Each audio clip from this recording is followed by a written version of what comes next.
या जॉब करते हैं तो कितना मुश्किल होता है पैसा हाथ में आना, लेकिन हॉस्पिटल में वही मुश्किल से कमाया हुआ पैसा हाथ से बालू की तरह निकल जाता है। फिर भी हम सभी अस्पताल में जितना पैसा मांगा जाता है खर्च करते हैं। अगर किसी के पास पैसा नहीं होता तो वो उधार लेता है, लेकिन इलाज तो करवाता ही है।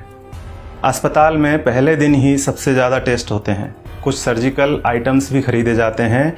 इसी दिन सबसे ज़्यादा दवाइयाँ लिखी जाती हैं। हॉस्पिटल में कुछ पैसा एडवांस के तौर पर भी जमा किया जाता है। हमने भी वही सब किया, हमें भी दवाइयाँ लाने के लिए कहा गया। आजकल हर हॉस्पिटल का अपना मेडिकल स्टोर होता है, सो यहाँ भी था। हमने दवा ली और हमारा जो पहला बिल बना वह था 8,369 रुपये का। हमने अपनी जेब से इतने रुपए निकाले और देना चाहा तो पता चला कि हमें तो सिर्फ 4,620 रुपये ही देना है।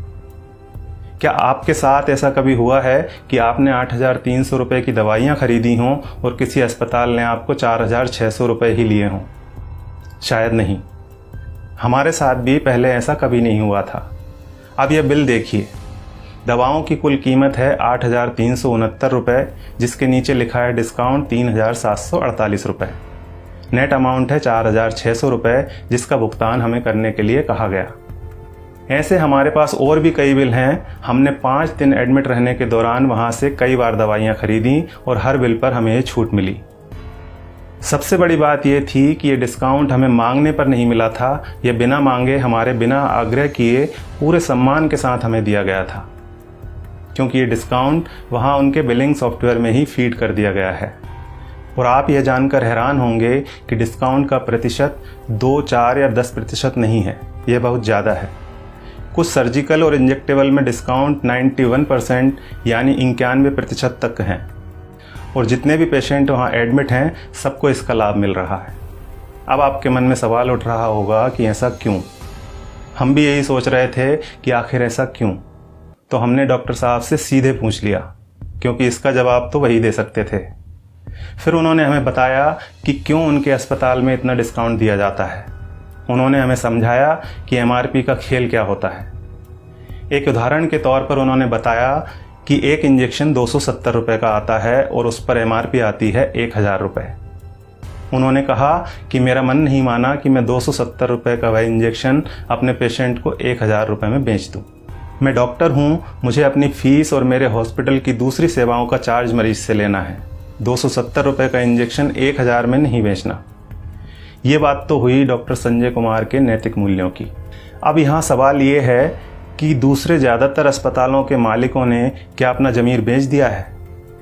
बेबी गैस्ट्रो केयर अस्पताल के डॉक्टर संजय कुमार की तरह ये क्यों नहीं कहते कि हमें भी अपनी सर्विसेज का पैसा ही मरीज से लेना है? वे क्यों नहीं कहते कि 270 रुपये का इंजेक्शन 1,000 में हम नहीं बेचेंगे? दूसरा सवाल ये है कि आखिर दवा कंपनियों द्वारा इतनी MRP लिखी ही क्यों जा रही है? इनको किसने अधिकार दिया है दवाओं पर इतनी ज़्यादा MRP लिखने का? और आखिर में सबसे बड़ा सवाल यह है कि हमारी सरकार, हमारा स्वास्थ्य विभाग, हमारे प्रधानमंत्री और स्वास्थ्य मंत्री क्या कर रहे हैं? वे इस बात का संज्ञान क्यों नहीं लेते? क्या दवा कंपनियों द्वारा लिखी जा रही MRP पर अंकुश लगाना नोटबंदी या धारा 370 हटाने से ज़्यादा कठिन काम है? क्या इसे व्यवहार में लाना GST लागू करने से ज़्यादा मुश्किल है? अगर नहीं तो फिर क्यों दवा कंपनियों को इतनी छूट दे रखी है? उन्हें इस बात को संज्ञान में लेना ही चाहिए और जल्दी से जल्दी MRP पर अंकुश लगाना चाहिए। जब तक ऐसा नहीं होता है तब तक आपको और हमें अपनी आवाज़ उठानी ही पड़ेगी, और ये इतना मुश्किल भी नहीं है। हम सबको बस इतना करना है कि अगर 270 रुपये का इंजेक्शन हमें 1,000 रुपये में दिया जा रहा है तो हमें कहना है भैया 300 लगा लो, चलो भैया 400 ले लेना। इसके साथ ही एक काम और करना है, और वो ये है कि इस वीडियो को ज़्यादा से ज़्यादा शेयर करना है। धन्यवाद।